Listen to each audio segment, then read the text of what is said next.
नमस्कार Priyadarshi IAS academy.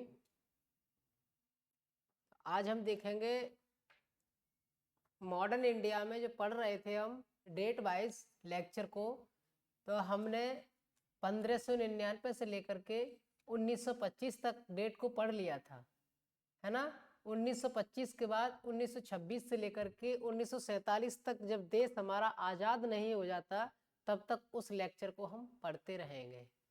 ठीक है, तो चलते हैं उसी सीरीज में, क्योंकि डेट अगर याद है आपको, हम फिर कह रहे हैं कि अगर डेट आपको याद है तो आप अच्छा लेक्चर को पढ़ सकते हैं, अच्छे से लेक्चर को समझ सकते हैं, क्योंकि डेट याद करने के बाद आगे की डीपली कहानी को आप समझ सकते हैं। उससे रिलेटेड जो भी डेट रहेगा उसको ही आप अच्छे से पढ़ पाएंगे। तो आज हम देखेंगे 1925 का जो हम पढ़े थे कल,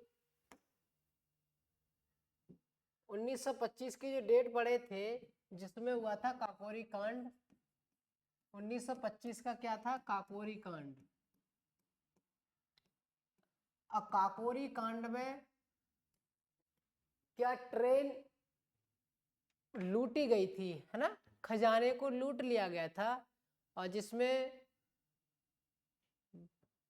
जो पिस्तौल बनी थी माउजर पिस्तौल, उसको क्रांतिकारियों ने लूट लिया था, है ना, माउजर पिस्तौल को। और ये 9 दिसंबर 1925 को काकोरी कांड हुआ था, जो ब्रिटिश सरकार के खजाने को लूटा गया था, और उसमें 4 माउजर पिस्तौल काम में आई उसको। ठीक है, और ये चेन खींच करके लूटा गया था, चेन खींचा था ना ट्रेन का उसको, तब इसको लूटा गया। जिसमें लूटने वाले जो लोग थे वो बिस्माउल्ला खां, राजेंद्र लहंडिया और अस्फाउल्ला खां थे। कौन कौन थे? बिस्माउल्ला खां, राजेंद्र लहंडिया और अस्फाउल्ला खां थे। तो लहंडिया जी को गोंडा में फांसी लगी थी, राजेंद्र लहंडिया को किस में फांसी लगी थी? गोंडा में।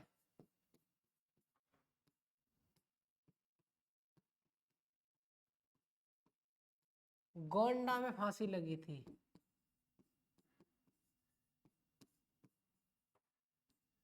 ठीक है, काकोरी कांड में गोंडा में फांसी लगी थी लहंडिया जी को।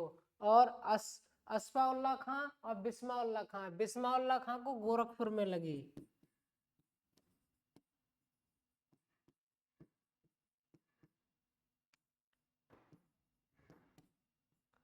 गोरखपुर में फांसी लगी थी।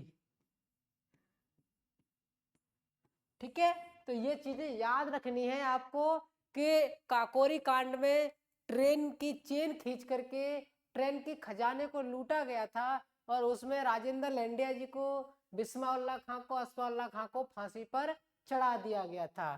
ठीक है, 1925 का ये काकोरी कांड रहा है। उसके बाद 1926 देखते हैं। क्योंकि भाई जब ये चीजें हो रही हैं, ठीक है, 24, 25, 26, तो 26 में जो हुआ आजादी की जंग को लेकर के, 1926 में फिरोजाबाद आए थे, इंकलाब जिंदाबाद के नारे लगाए, और तिलक हॉल में बैठक भी की थी लोगों ने। ठीक है, तिलक हॉल में बैठक की योजना बनाई थी। ठीक है, 1926 में फिरोजाबाद लोग आए थे आजादी की जंग को लेकर के, फिरोजाबाद पास में ही है। ठीक है, उसके बाद कहाँ कहाँ? फिरोजाबाद,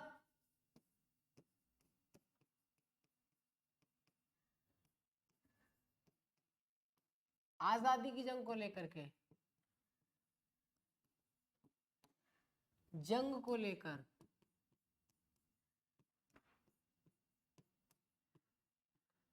इंकलाब जिंदाबाद के नारे लगाए।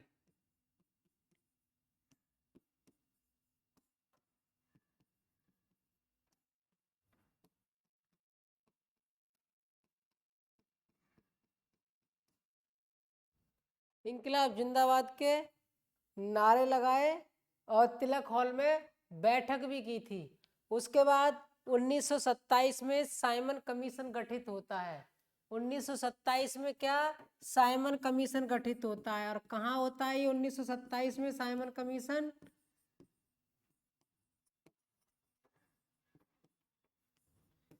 गठित हुआ।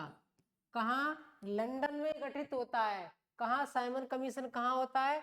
लंदन में गठित होता है। और ये अंग्रेजों के बीच गठित होता है। लंदन में अंग्रेज के साथ, अंग्रेजों की मीटिंग में अम्बेडकर जी के साथ होता है। ठीक है, तो लंदन में किसके साथ? अंग्रेज प्लस अम्बेडकर।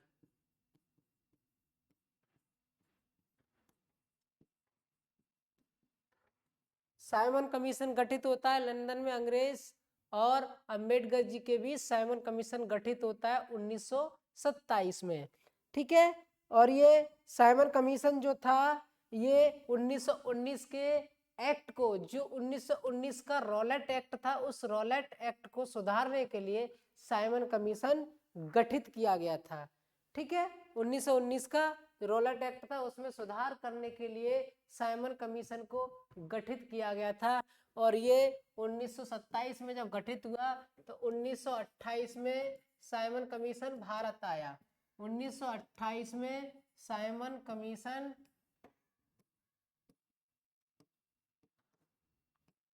कहाँ आया था? भारत आया। साइमन कमीशन भारत आया और लाहौर में इसका विरोध हुआ था। किसका? साइमन कमीशन का लाहौर में विरोध किया गया था। विरोध कहाँ हुआ था इसका? लाहौर में। इसका साइमन कमीशन का कहाँ? लाहौर में विरोध हुआ। ठीक है, और लाला लाजपत राय लाठी से मार करके हत्या कर दी गई थी। लाला लाजपत राय की लाठी से मार करके हत्या कर दी गई थी। ठीक है, और ये हत्या सैंडर्स ने की। किसने की थी हत्या? लाठी से मार करके सैंडर्स ने इनकी हत्या कर दी गई थी। ठीक है, लाला लाजपत राय की मृत्यु हो गई थी।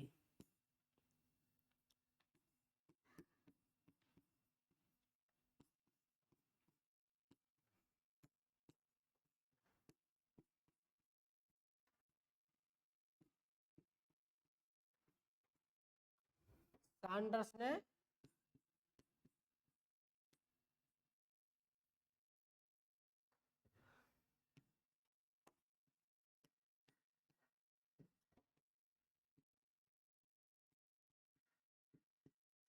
सैंडर्स ने सैंडर्स ने इसकी हत्या कर दी थी। ठीक है, लाला लाजपत राय की। 27 में साइमन कमीशन गठित हुआ अंबेडकर और अंग्रेजों के बीच में। 28 में साइमन कमीशन भारत आता है, लाहौर में इसका विरोध होता है और उसके बाद इसमें लाठी से मार करके सैंडर्स ने हत्या कर दी गई थी लाला लाजपत राय की।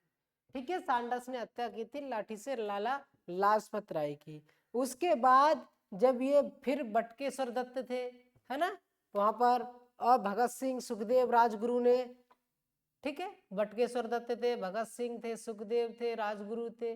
सुखदेव राजगुरु, भगत सिंह, बटुकेश्वर दत्त, ये कई नेता थे। तो इन्होंने सैंडर्स की हत्या कर दी दिल्ली के चांदनी चौक पर। दिल्ली के चांदनी चौक पर इन्होंने हत्या कर दी थी।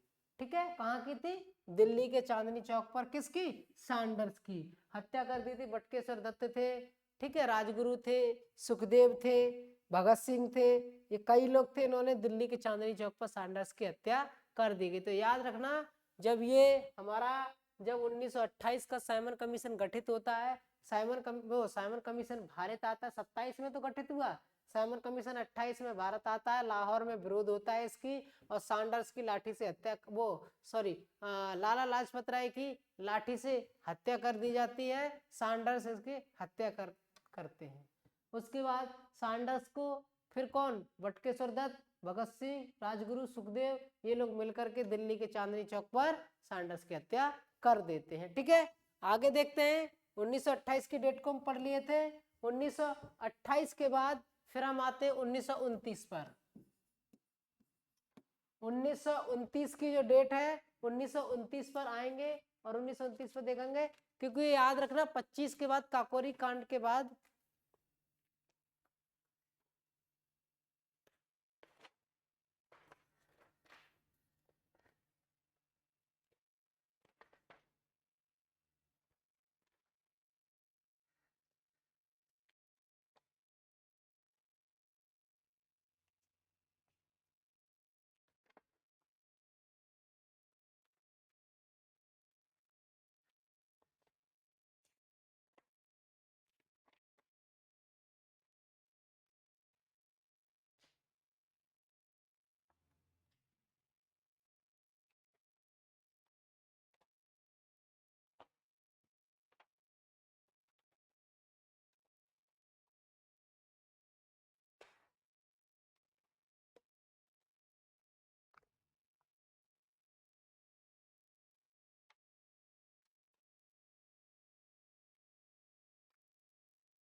थोड़ा सा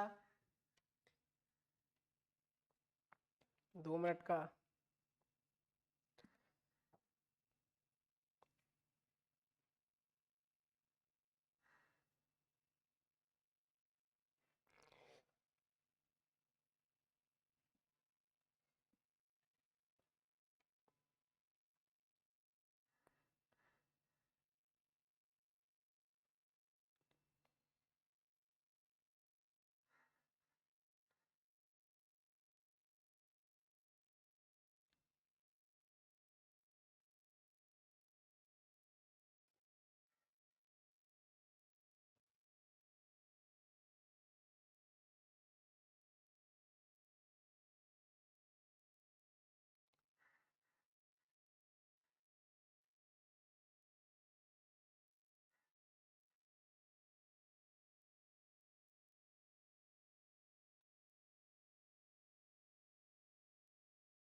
थोड़ा सा खेद है समय के लिए।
देखते हैं कि 1928 तक तो हम देख लिए थे कि साइमन कमीशन भारत आया था, लाहौर में उसका विरोध हुआ था और सैंडर्स ने लाला लाजपत राय की लाठी से हत्या कर दी गई थी। उसके बाद दिल्ली के चांदनी चौक पर बटुकेश्वर दत्त ने, राजगुरु ने, सुखदेव ने, भगत सिंह ने, इन सब ने मिलकर के सैंडर्स को मार दिया था। उसके बाद 1928 के बाद 1929 आता है और 1929 में कांग्रेस का लाहौर अधिवेशन होता है। 1929 में क्या होता है? कांग्रेस का लाहौर अधिवेशन। 1928 तो हम देख लिए थे, ठीक है। 1929 देखते हैं, कांग्रेस का अधिवेशन होता है लाहौर में। कांग्रेस का अधिवेशन कहाँ होता है? लाहौर में। भाई जब लाठी से मार करके हत्या कर दी जाएगी, विरोध भी होगा, तो कांग्रेस का फिर अधिवेशन होता है। उसके बाद 1930 को, 1930 यानी याद रखिए 26 जनवरी 1930, 26 जनवरी 1930 को पंडित जवाहरलाल नेहरू ने अपने देश के लिए रावी नदी के तट पर, रावी नदी के तट पर, रावी नदी के तट पर स्वतंत्रता घोषित कर दी थी, है ना। स्वतंत्रता,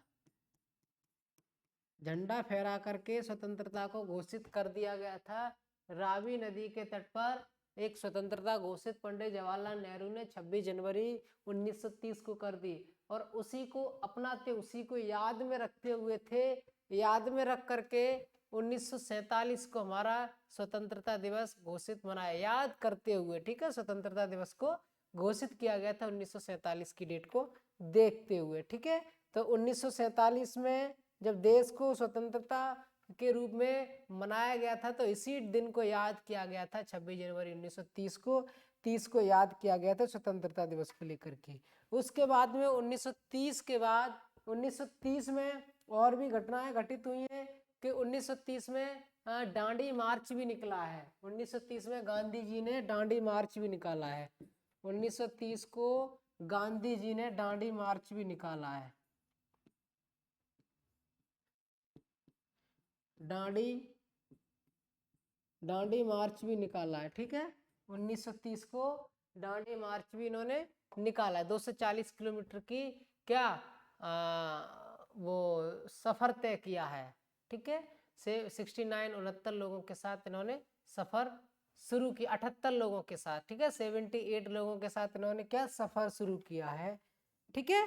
तो याद रखना इस चीज को, इन्होंने सफर शुरू किया है, ठीक है।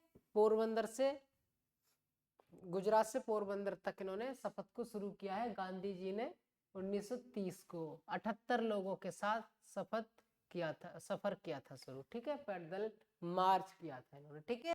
आगे देख लेते हैं 1931 इरविन पैक्ट, इरविन पैक्ट,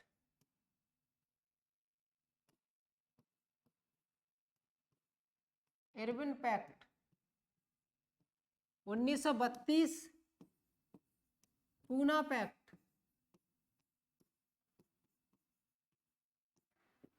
1932 का क्या है? पूना पैक्ट है। 1931 में इरविन समझौता हुआ था, 1932 में पूना पैक्ट हुआ था।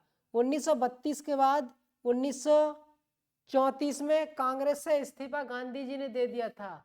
1934 में गांधी जी ने कांग्रेस से इस्तीफा दे दिया।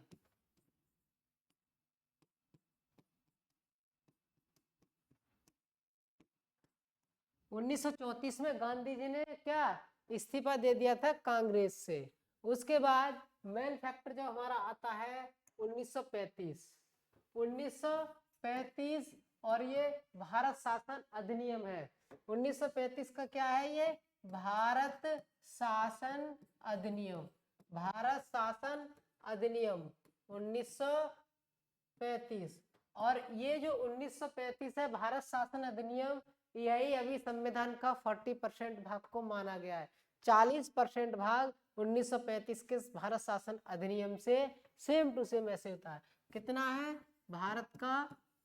भारत के संविधान का 40% भाग, कितना परसेंट भाग है? 40% भाग इसी से लिया गया है। किससे? 1935 के एक्ट से लिया गया है। 1935 के एक्ट से जो लिया गया ना, भारत शासन अधिनियम का 1935 का जो एक्ट है वो भारत के संविधान का 40% भाग निहित है इसमें। और ये बहुत महत्वपूर्ण 1935 का भारत शासन अधिनियम है।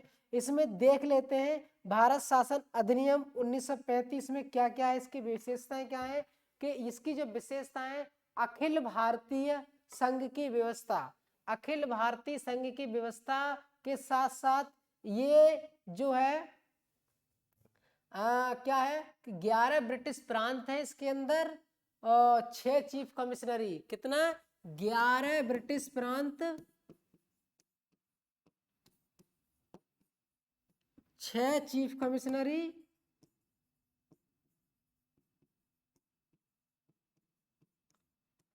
कितनी? 11 ब्रिटिश प्रांत थे, 6 चीफ कमिश्नरी थी।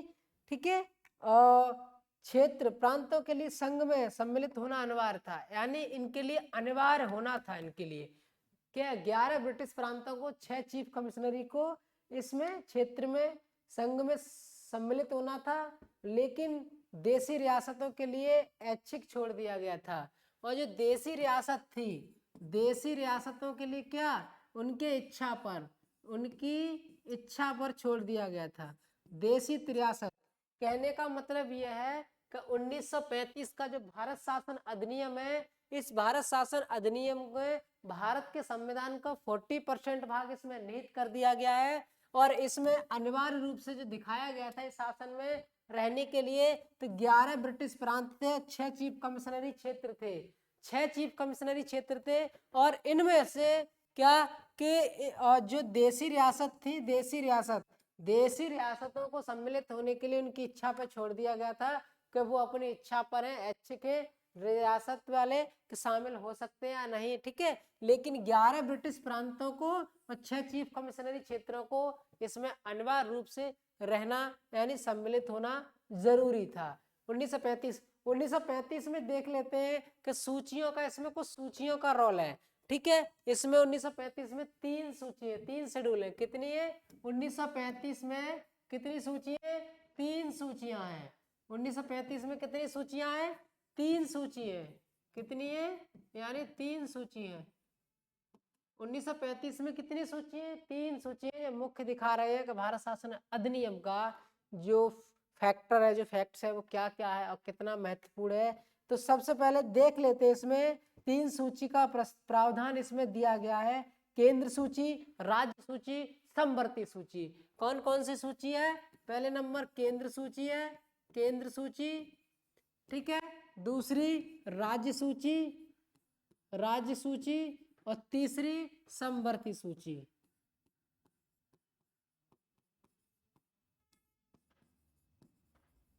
ठीक है, समवर्ती सूची।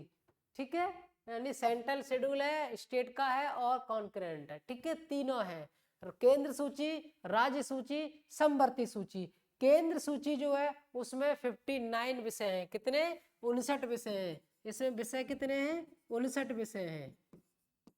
इसमें विषय कितने जोड़े गए हैं? 59 विषय जोड़े गए हैं। और जो 59 विषय जो जोड़े गए हैं उसके बाद राज्य में 54 विषय हैं और केंद्र में 36 विषय हैं।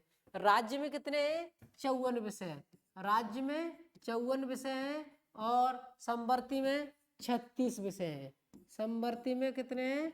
36 विषय हैं। इन विषयों को देखा जाए कि 54 विषय और 59 विषय और 36 विषय, ये विषय है क्या क्या, यानी केंद्र सूची में क्या आएगा, राज्य सूची में क्या आएगा और समवर्ती सूची में क्या आएगा। तो केंद्र सूची में 59 विषय आते हैं। सुरक्षा हो गया, विदेशी मामले हो गए, डाक हो गया, संघ लोक सेवा आयोग हो गया। क्या क्या हो गया इसमें? सुरक्षा, सुरक्षा हो गई। ठीक है, डाक हो गया। ठीक है, उसके बाद में विदेशी मामले हो गए, विदेशी मामला, और यूपीएससी हो गया, संघ लोक सेवा आयोग।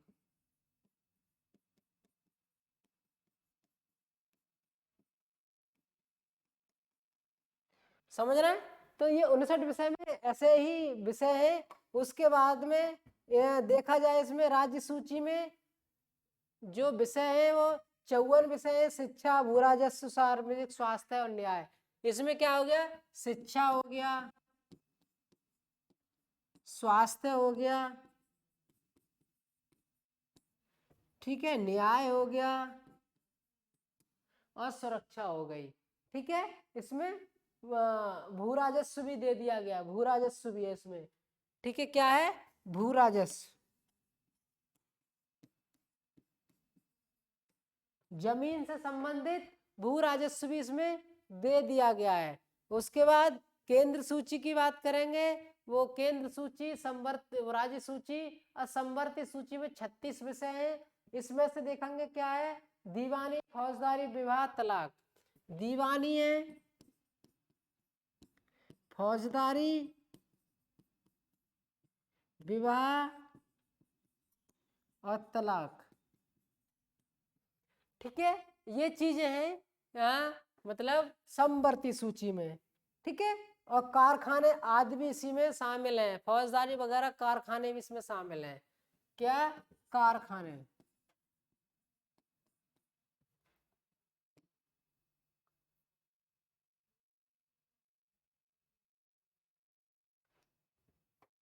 ठीक है, कारखाने भी इसमें शामिल हैं। कहने का मतलब है कि 1935 का जो एक्ट है, उस एक्ट में जब हम पढ़ेंगे तो इसमें 3 सूचियों के बारे में हम बताए हैं। तो पहली सूची है केंद्र सूची, दूसरी है राज्य सूची और तीसरी है समवर्ती सूची। केंद्र सूची में कितने विषय हैं, 59 विषय हैं। केंद्र सूची में कितने विषय हैं, 59 विषय हैं। और 59 विषय में देखेंगे क्या क्या है। एग्जाम्पल के तौर पर सुरक्षा हो गई, इसी के अंडर में पोस्ट हो गया, विदेशी मामले हो गए और संघ लोक सेवा आयोग हो गया। ऐसे और भी तमाम इसके अंडर में आते हैं। तो मुख्य रूप से देख लेते हैं, सुरक्षा, डाक, विदेशी मामला, संघ लोक सेवा आयोग। राज्य सूची में देखेंगे तो राज्य सूची में कितने हैं, 54 विषय हैं। इसमें से शिक्षा है, स्वास्थ्य है, न्याय है, भू राजस्व है। शिक्षा, स्वास्थ्य, राजस्व और भू राजस्व को लेकर के बाद न्याय के बारे में भी बताया गया है इसमें। ठीक है, उसके बाद समवर्ती सूची क्या होती है, समवर्ती सूची होती है केंद्र को और राज्य को, केंद्र राज्य मिलकर के जो अपना कार्य करेगा वो समवर्ती सूची के अंडर में आएगा।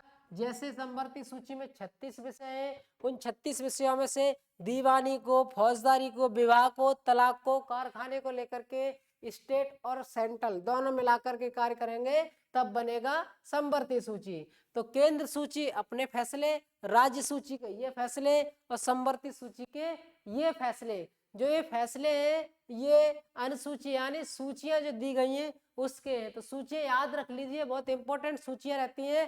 केंद्र सूची, राज्य सूची, समवर्ती सूची। केंद्र सूची में 59 विषय है, राज्य सूची में 24 विषय है और समवर्ती सूची में 36 विषय हैं। ठीक है, तो इसमें से ये दिखाए गए हैं। केंद्र में सुरक्षा, डाक, विदेशी मामला, संघ लोक सेवा आयोग यानी UPSC, union public service commission भी सेंट्रल का ही भाग है। उसके बाद 54 विषय। राज्य में शिक्षा को लेकर देखिए, शिक्षा हर राज्य पर अलग अलग डिपेंड करती है, कौन सा राज्य कितना शिक्षा में उठ जाता है, कितना गिर जाता है, अच्छा किया है। स्वास्थ्य के मामले में देख लीजिए कि हर स्टेट में अलग अलग हॉस्पिटल के अनुसार अलग अलग फैसिलिटी दी जाती है, तो ये भी अच्छा है। किसको, स्वास्थ्य को राज्य में डाला गया है। उसके बाद न्याय, हर स्टेट का अलग अलग न्याय होता है, किस तरीके यानी कौन से स्टेट में कितना जल्दी फैसला आ जाए और कितना अच्छा फैसला आए, ये न्याय। और भू राजस्व को लेकर के देख लीजिएगा, भू राजस्व भी बहुत अच्छा राज्य के ही तौर पर है। ठीक है,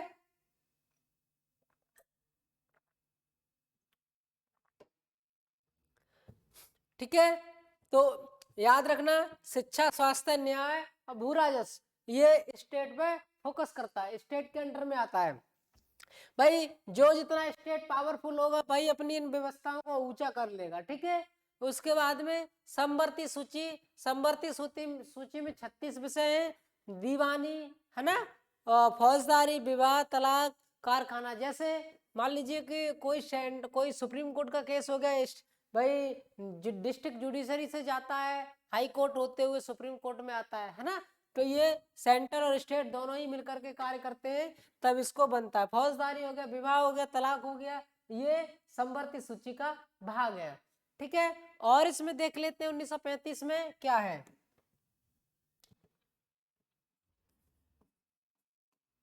1935 में और देख लेते हैं क्या है। तो 1935 में देखा जाए तो प्रांतों में द्वैत शासन का अंत भी किया गया था। ठीक है, पहला नंबर प्रांतों में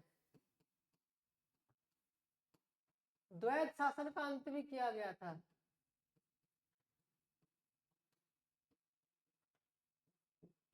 क्या द्वैत शासन का अंत प्रांतों में किया गया था एक्ट 1935 के अकॉर्डिंग।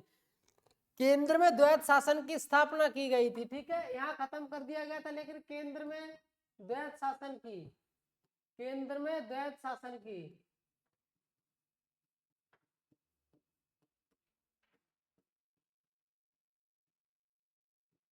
व्यवस्था की गई थी। ठीक है, केंद्र में द्वैत शासन की क्या व्यवस्था की गई थी। ठीक है, लागू किया गया था केंद्र में। इस अधिनियम द्वारा संघीय न्यायालय की स्थापना की गई थी। संघीय न्यायालय भी बना था इसके द्वारा। क्या संघीय न्यायालय,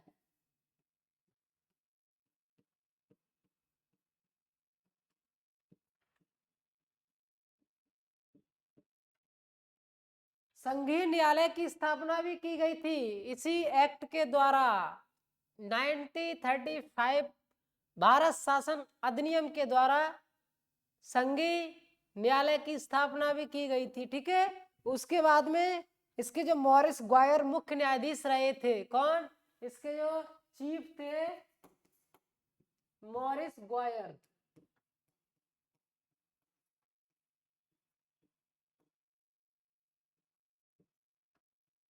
ठीक है, मॉरिस ग्वायर इसके चीफ रहे हैं। ठीक है, 1935 के एक्ट में जो किया गया है उसके रिजर्व बैंक में रेलवे वैधानिक सत्ता की स्थापना की गई थी।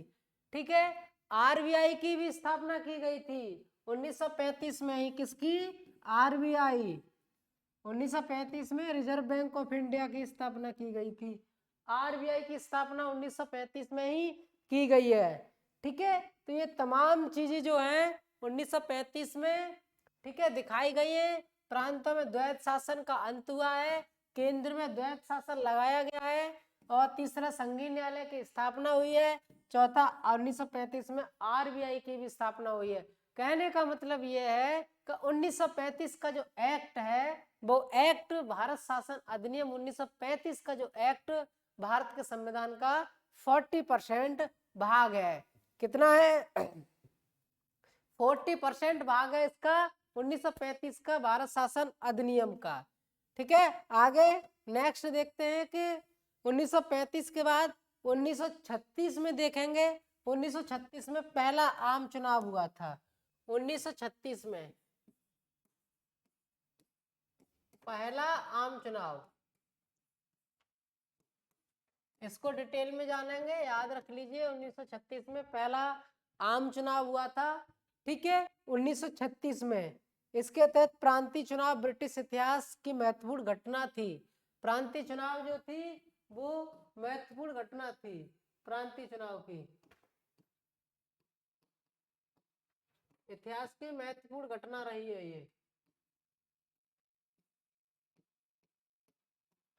क्या ये महत्वपूर्ण घटना रही है? ठीक है, इसको महत्वपूर्ण घटना कहेंगे। ये महत्वपूर्ण घटना 1936 के आम चुनाव की रही है। 1936 के बाद देखेंगे आगे 1936 में क्या हुआ। उसके बाद 1937, 1937 तो नहीं है,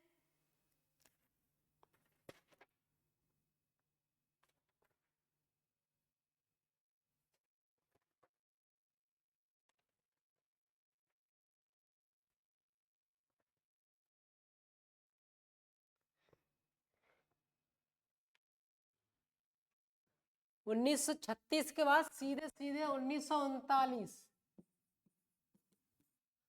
ठीक है, 37 38 कुछ नहीं, 39 मुख्य जो है। 39 में क्या है, सुभाष चंद्र बोस ने त्रिपुरा आंध्र प्रदेश से इस्तीफा कांग्रेस से दे दिया था, है ना। कांग्रेस से इस्तीफा दे दिया था 3 मई 1947 को। ठीक है, क्या कि कांग्रेस से सुभाष चंद्र बोस ने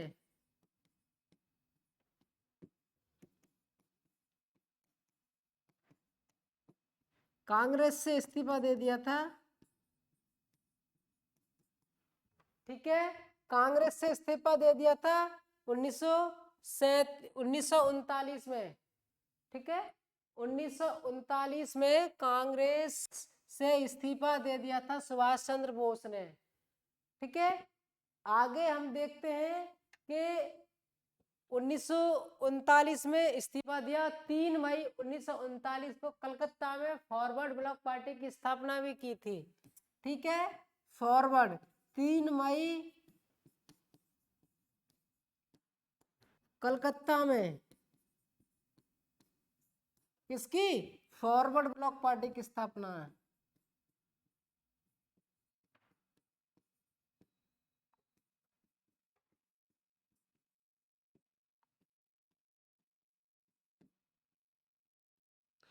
फॉरवर्ड ब्लॉक पार्टी की भी स्थापना की थी कब? 1939 में कलकत्ता में आदेश दिए थे। ठीक है, उसके बाद 1939 के बाद सीधे सीधे आता है 1940, और 1940 का जो है वो अगस्त प्रस्ताव होता है। 1940 का क्या होता है? अगस्त प्रस्ताव।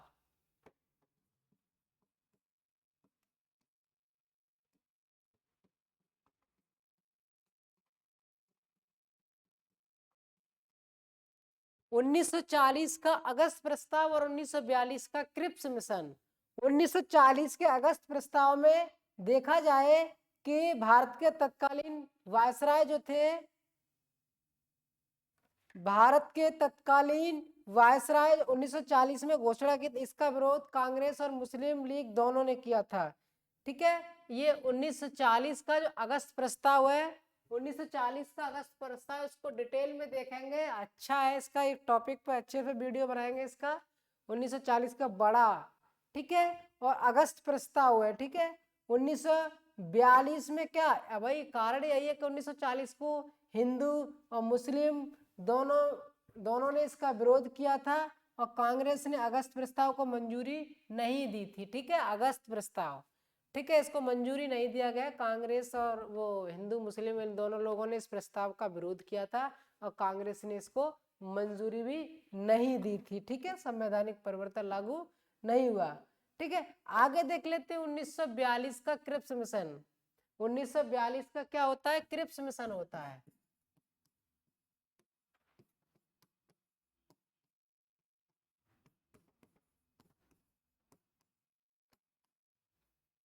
1942 का क्रिप्स मिशन जो है, क्रिप्स मिशन में मार्च 1942 में ब्रिटिश सरकार द्वारा भारत भेजा गया एक मिशन था। ये भारत भेजा गया एक मिशन था 1942 का क्रिप्स मिशन, ये भारत भेजा गया था। ठीक है, मार्च 1942 में इसको भारत भेजा गया था, ब्रिटिश सरकार द्वारा भेजा गया था ये एक मिशन। इसका उद्देश्य द्वितीय विश्व युद्ध के समय अपने लिए भारत का पूर्ण सहयोग प्राप्त करना था। द्वितीय विश्व युद्ध 1939-40 में हुआ था, तो ये अंग्रेजों के द्वारा, ब्रिटिश सरकार के द्वारा क्रिप्स मिशन भेजा गया था कि भारतीयों को अपने हित के लिए अपनी तरफ कर लिया जाए। ठीक है, 1942 के क्रिप्स मिशन के द्वारा, और क्योंकि द्वितीय विश्व युद्ध चल रहा था उस समय, है ना, तो द्वितीय विश्व युद्ध के समय भारत के लोगों को क्रिप्स मिशन जब भेजा गया था भारत अंग्रेजों के द्वारा, तो ये अंग्रेज अपने हित के लिए क्या भारतीयों को अपने अंडर कर रहे थे, इसलिए भेजा गया था। ठीक है, अपने सहयोग के लिए, पूर्ण सहयोग करने के लिए। सर स्टेफोर्ड क्रिप्स इसके अध्यक्ष थे। जो क्रिप्स मिशन है उनके नाम पर ही, सर स्टेफोर्ड क्रिप्स के नाम पर ही क्रिप्स मिशन रख दिया गया, इसके अध्यक्ष रहे थे। ठीक है, और जो विंस्टन चर्चिल के मंत्रिमंडल के साम्यवादी झुकाव वाले नेता, राजनेता थे, जो एक साम्यवादी झुकाव वाले वरिष्ठ राजनेता थे। ठीक है, विंस्टन चर्चिल के। तो कहने का मतलब है कि 1942 का जो क्रिप्स मिशन था वो मार्च 1942 में भारत भेजा गया एक मिशन था, जो द्वितीय विश्व युद्ध चल रहा था उस समय ये लोग भारत को अपनी तरफ आकर्षित करने के लिए, पूर्ण सहयोग करने के लिए एक बहानेबाजी थी, वो मिशन को भेजा था। ठीक है, सर स्टेफोर्ड क्रिप्स इसके अध्यक्ष रहे थे, और जो सर स्टेफोर्ड क्रिप्स थे ना, वो कौन? विंस्टन चर्चिल के एक साम्यवादी झुकाव वाले राजनेता, बहुत बड़े राजनेता थे वो। ठीक है, तो 1942 का क्रिप्स मिशन ये कहता है। 1942 के बाद 1943 पढ़ेंगे अब। 1943 में बंगाल में अकाल, है ना, बंगाल में क्या, अकाल।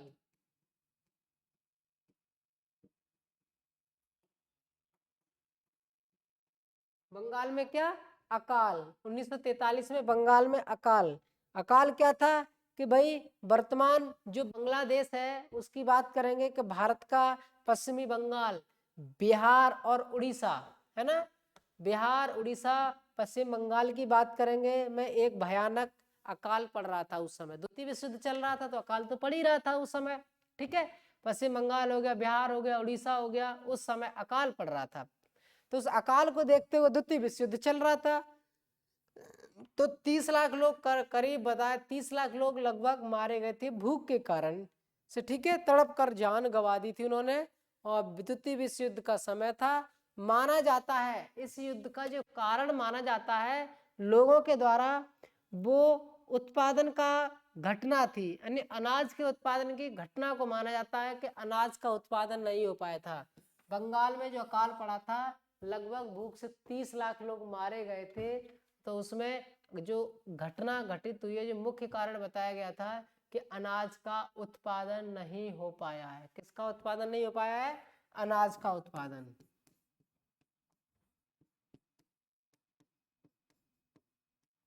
ठीक है, अनाज का उत्पादन नहीं हो पाया है, इसलिए इन्होंने इसका ये किया है। ठीक है, आगे देख लेते हैं कि अनाज का उत्पादन तो बता दिए थे द्वितीय विश्व युद्ध के समय, लेकिन इसका जो विशेषज्ञों का जो मानना है कि सेकेंड वर्ल्ड वॉर के दौरान प्रधानमंत्री रहे विंस्टन चर्चिल ने जानबूझकर इन्हें भूखा मरने दिया। ठीक है, इनका जो मानना हुआ है कि विंस्टन चर्चिल जो उस समय पीएम थे, उन्होंने जानबूझ करके इनको भूखा मरने दिया। और जापान से जो गेहूं जापान के कब्जे के बाद वहां से चावल का आयात कम हो गया था, चावल का आयात ही रुक गया था जापान से। ठीक है, जब जापान के कब्जे के बाद, जापान ने जब कब्जा कर लिया था, तो उसके बाद उन्होंने चावल आवल का आयात ही रोक दिया था, सब कुछ रोक दिया था। तो इसलिए जो विंस्टन चर्चिल प्रधानमंत्री रहे हैं, माना जाता है विशेषज्ञों का कि उन्होंने आयात निर्यात को रोक दिया था, इसलिए वो लोग बंगाल में अकाल के कारण भूखे मर गए थे। और बाकी लोग बताते हैं कि इनमें अनाज का उत्पादन कम हो पाया था, इसलिए बंगाल में अकाल पड़ा था। ठीक है, 1943। ठीक है, 40 का तो क्रिप्स मिशन था, क्रिप्स मिशन को मंजूरी नहीं दी थी। ठीक है, 1942 का, सॉरी 1940 का अगस्त प्रस्ताव था, 1942 का क्रिप्स मिशन था, 1943 का बंगाल में अकाल पड़ा था। 1943 के बाद देखेंगे कि 1945 देखेंगे कि 1945 में क्या हुआ। तो 40, 42, 43, 40, 42, 43,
ठीक है, 1942, 43 के बाद 1945 देख लेते हैं। शिमला में मुस्लिम लीग स्थापना होती है, किसमें होती है, शिमला में। 1945 शिमला में मुस्लिम लीग स्थापना।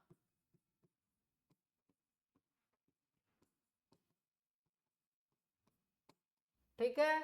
1942 1945 के बाद 1946 में क्या है, संविधान सभा। 1946 में क्या होती है कि संविधान सभा का गठन होता है, संविधान सभा का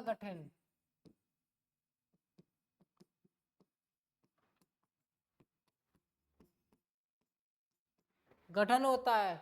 तो 1947 में भारत पाकिस्तान का विभाजन,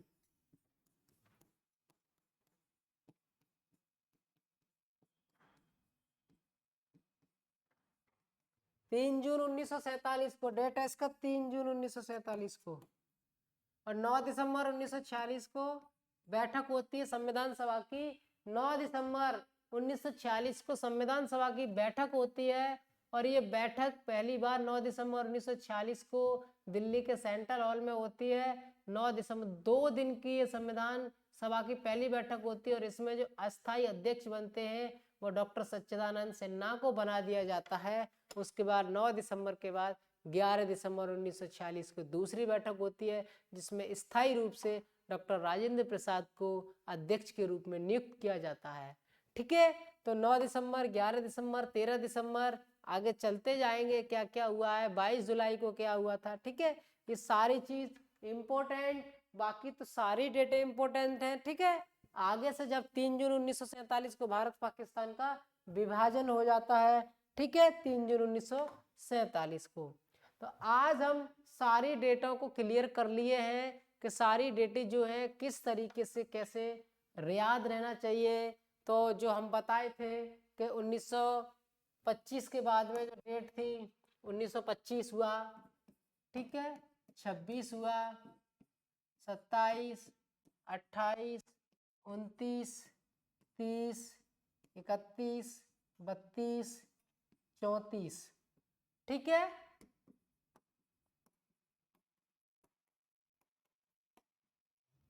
ठीक है, काकोरी कांड हुआ था, ठीक है, काकोरी कांड हुआ था, इसमें फिरोजाबाद लोग आए थे, ठीक है, काकोरी कांड के बाद, और इनकलाब जिंदाबाद के नारे लगाए थे। इसमें साइमन कमीशन गठित हुआ 27 में, लंदन में अंबेडकर और अंग्रेजों के बीच में। 1919 का रेलवे टैक्स सुधारने के लिए, इसमें सुधार करने के लिए 28 में साइमन कमीशन भारत आया। लाहौर में इसका विरोध हुआ था, लाहौर में अच्छे स्तर पर विरोध हुआ इसका, ठीक है, लाहौर में इसका विरोध हुआ था।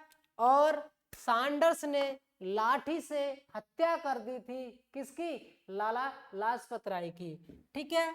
1929, ठीक है, गांधी जी ने इस्तीफा दे दिया था 1929 में।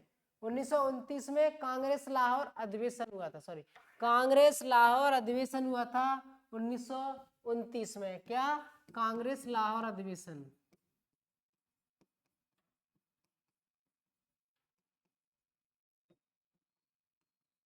अधिवेशन हुआ था 1930 जो है, 1930 26 जनवरी 1930 को जवाहरलाल नेहरू ने रावी नदी के तट पर स्वतंत्रता स्वयं घोषित कर दी गई थी, देश को स्वतंत्र कर दिया गया था, ठीक है। उसके बाद 1931 में इरविन पैक्ट होता है, 1932 में पूना पैक्ट होता है, 1934 में कांग्रेस से इस्तीफा गांधी जी दे देते हैं। उसके बाद 1934 के बाद 1935, 1936, ठीक है, 1935 के बाद 1939, 36, 39, ठीक है, और 1940 और 1942, 1943 और 1945, 1946 और 1947, ठीक है। तो देखते हैं 1935 में भारत शासन अधिनियम रहा है और ये संविधान का 40% भाग को इसमें माना गया है। उसके बाद 1936 में पहला आम चुनाव हुआ था, प्रांतीय चुनाव को लेकर के इतिहास में महत्वपूर्ण घटना घटित रही है, घटना हुई है। 1939 में सुभाष चंद्र बोस ने आंध्र प्रदेश त्रिपुरा से इस्तीफा दे दिया था और कलकत्ता में ब्लॉक फॉरवर्ड ब्लॉक पार्टी की स्थापना भी कर दी थी। उसके बाद 1940 में अगस्त प्रस्ताव आया था, 1942 में क्रिप्स मिशन आया, क्रिप्स मिशन, और 1943 में बंगाल में अकाल पड़ा था। 1943 के बाद 1945 में शिमला में मुस्लिम लीग की स्थापना होती है। उसके बाद 1946 में संविधान सभा का गठन होता है 9 दिसंबर 1946 को, और इसके जो 2 दिन के लिए जो अस्थायी रूप से अध्यक्ष बनते हैं वो डॉक्टर सच्चिदानंद सिन्हा को अध्यक्ष बनाया जाता है। उसके बाद फिर डॉक्टर राजेंद्र प्रसाद को स्थायी रूप से संविधान सभा का अध्यक्ष बना देते हैं। 1947 जो है 3 जून 1947 ईस्वी को भारत पाकिस्तान का विभाजन हो जाता है 3 जून 1947 को। तो आज हम सारी डेटों को देख लिए हैं कि सारी डेट किस तरीके से कैसे याद किया जाता है, और ये डेट जब याद हो जाएंगे तो शायद आपको भी बहुत अच्छा फायदा होगा, जिससे आगे डिटेल में आप पढ़ेंगे। तो आज की जो डेटें रही हैं वो इम्पोर्टेंट और महत्वपूर्ण, बहुत महत्वपूर्ण डेटें हैं। इसको डिटेल में देखेंगे, टॉपिक वाइज इसका मैगजीन भी निकालेंगे। ठीक है, जो मुख्य 1935 का जो टॉपिक रहेगा उसी तरीके से जैसे हम लोग ये निकाले हैं इस तरीके से निकालते हैं। ठीक है, जैसे ये है आधुनिक भारत यानी 1857 की क्रांति, यानी 1857 की क्रांति है, और उसी का एक ही टॉपिक पर एनालिसिस करके ये बनाया गया है। और ये यूपीपीसीएस, यूपीएससी को लेकर के, बीपीएससी को लेकर के, सभी स्टेट के एग्जाम को लेकर के ऐसे टॉपिक वाइज बहुत अच्छे गहन अध्ययन के साथ इसको बनाया गया है। ऐसे ही मुख्य इंपॉर्टेंट जो टॉपिक है जैसे 1925 हो गया, 1935 हो गया, 47 हो गया, ठीक है, 1930 हो गया, साइमन कमीशन गठित 28 हो गया, 27 हो गया। ठीक है, हर टॉपिक पे मैगजीन बनाएंगे और डिटेल के साथ आप लोगों तक पहुंचाएंगे, जिससे कहीं आपको इधर उधर भागने की आवश्यकता ना पड़े।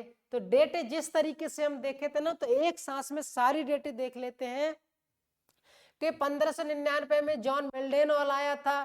ठीक है, 1600 ईस्वी में भारत अंग्रेज आए थे, 1608 में पहली फैक्ट्री लगाई थी उन्होंने सूरत में, नहीं लगी। 1611 में दूसरी फैक्ट्री लगी आंध्र प्रदेश में। ठीक है, उसके बाद 1613 में सूरत में फिर फैक्ट्री लगा दी अंग्रेजों ने। 1613 के बाद 1757 आता है, 1613 के बाद 1757 आता है, प्लासी का युद्ध। 64 में बक्सर का युद्ध होता है। 65 में इलाहाबाद की संधि होती है ना। 65 के बाद 1773 का रेगुलेटिंग एक्ट आता है, जिसमें कंपनी के कार्यों को नियमित एवं नियंत्रण करने की दिशा में ब्रिटिश सरकार द्वारा उठाया गया पहला कदम था, जो रेगुलेटिंग एक्ट था।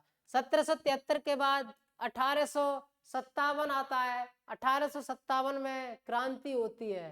ठीक है, उसके बाद 1857 के बाद 1885 में कांग्रेस की स्थापना होती है। 1905 में बंगाल का विभाजन होता है। 1906 में मुस्लिम लीग की स्थापना होती है। 1907 में कांग्रेस का अधिवेशन होता है। ठीक है, उसके बाद में 1907 के बाद 1908 में खुदीराम बोस को फांसी लग जाती है। 1909 में पार्लियामेंट्री रिफॉर्म होता है। 1909 के बाद 1911 में दिल्ली दरबार लगता है। जॉर्ज पंचम आते हैं, दिल्ली को देश की राजधानी बनाने की मांग करते हैं। 1911 के बाद 1912 में दिल्ली को देश की राजधानी बना दिया जाता है।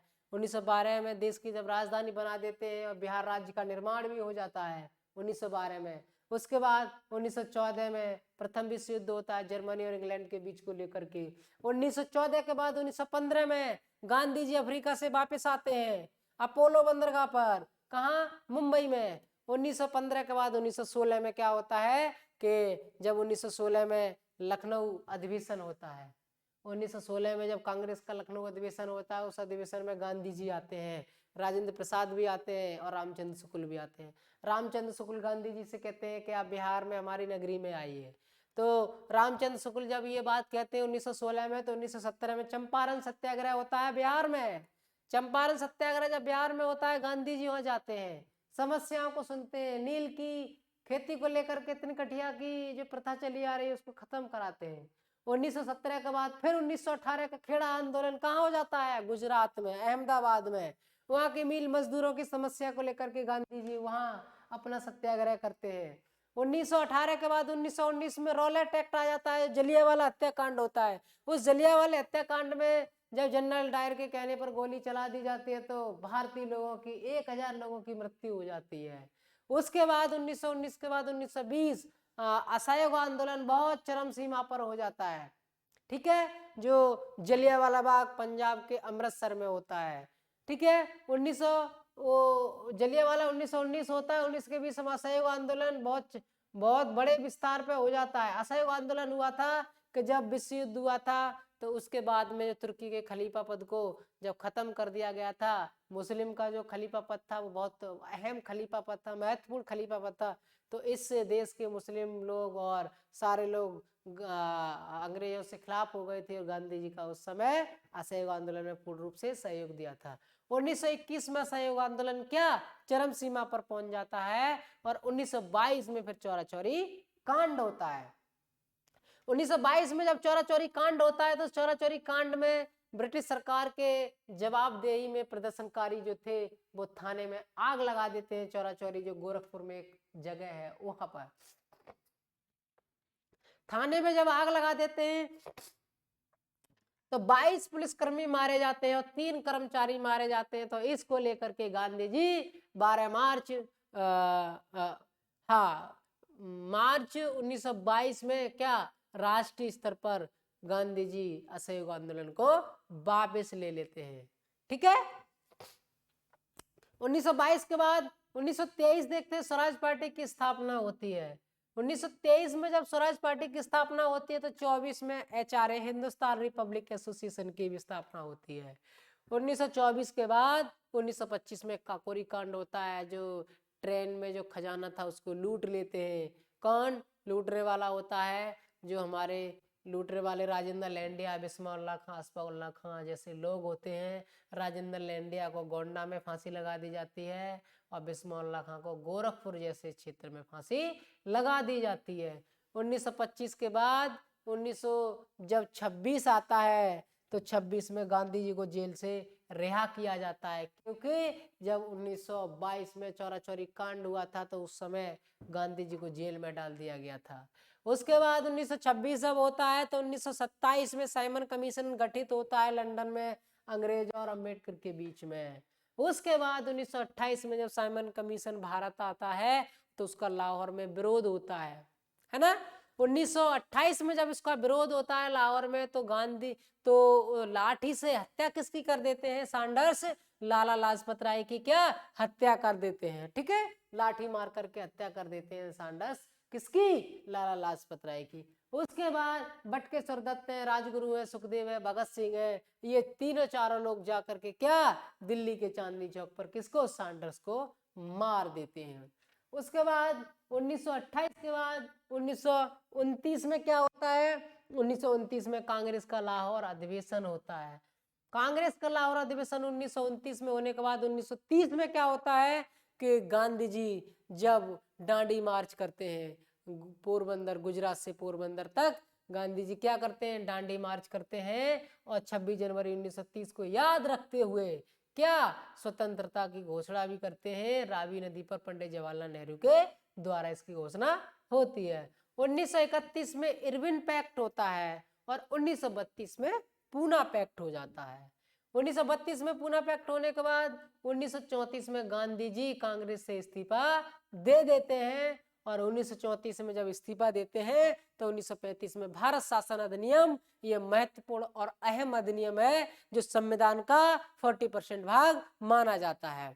1935 का जब 40% भाग में कौन कौन सी चीज दिखाई गई है? केंद्र सूची, राज्य सूची, समवर्ती सूची जैसे लोगों को प्रांतों में द्वैत शासन को खत्म करता है, केंद्र में द्वैत शासन को लाता है। आरबीआई की स्थापना 1935 के एक्ट के द्वारा होती है और संघीय न्यायालय की भी स्थापना 1935 के द्वारा होती है। 1935 के बाद 1936 में क्या होता है कि पहला आम चुनाव होता है और ये आम चुनाव प्रांतीय चुनावों के लिए एक महत्वपूर्ण इतिहास बनता है, महत्वपूर्ण घटना होती है ये। 1936 के बाद 1939 में क्या होता है कि सुभाष चंद्र बोस त्रिपुरा, आंध्र प्रदेश से इस्तीफा दे देते हैं कांग्रेस से और 1939 में कलकत्ता की रैली में फॉरवर्ड ब्लॉक पार्टी की स्थापना कर देते हैं। 1939 के बाद 1940 में क्या? अगस्त प्रस्ताव आता है। 1940 में जब अगस्त प्रस्ताव आता है, 1940 में अगस्त प्रस्ताव आता है, उसके बाद 1942 में क्या? क्रिप्स मिशन होता है। 1942 में क्रिप्स मिशन ब्रिटिश सरकार के द्वारा भेजा गया एक मिशन होता है जो द्वितीय विश्व युद्ध चल रहा होता है। द्वितीय विश्व युद्ध के समय उस भारतीयों को अपनी तरफ करने के लिए 1942 का जो क्रिप्स मिशन होता है, सर स्टेफोर्ड क्रिप्स के नाम से इसको क्रिप्स मिशन लाया जाता है। 1942 के बाद 1943 में बंगाल में अकाल पड़ता है। जब बंगाल में अकाल पड़ता है तो उसका अकाल का जो कारण होता है वो अनाज के उत्पादन को लेकर के, और कुछ लोगों का मानना है, विशेषज्ञों का मानना है कि उस समय जो विंस्टन चर्चिल जो प्राइम मिनिस्टर थे इंग्लैंड के, उन्होंने अनाज को आयात निर्यात से रोक दिया गया था जापान के कब्जे के बाद, इसलिए लोग भूख के कारण मर गए थे।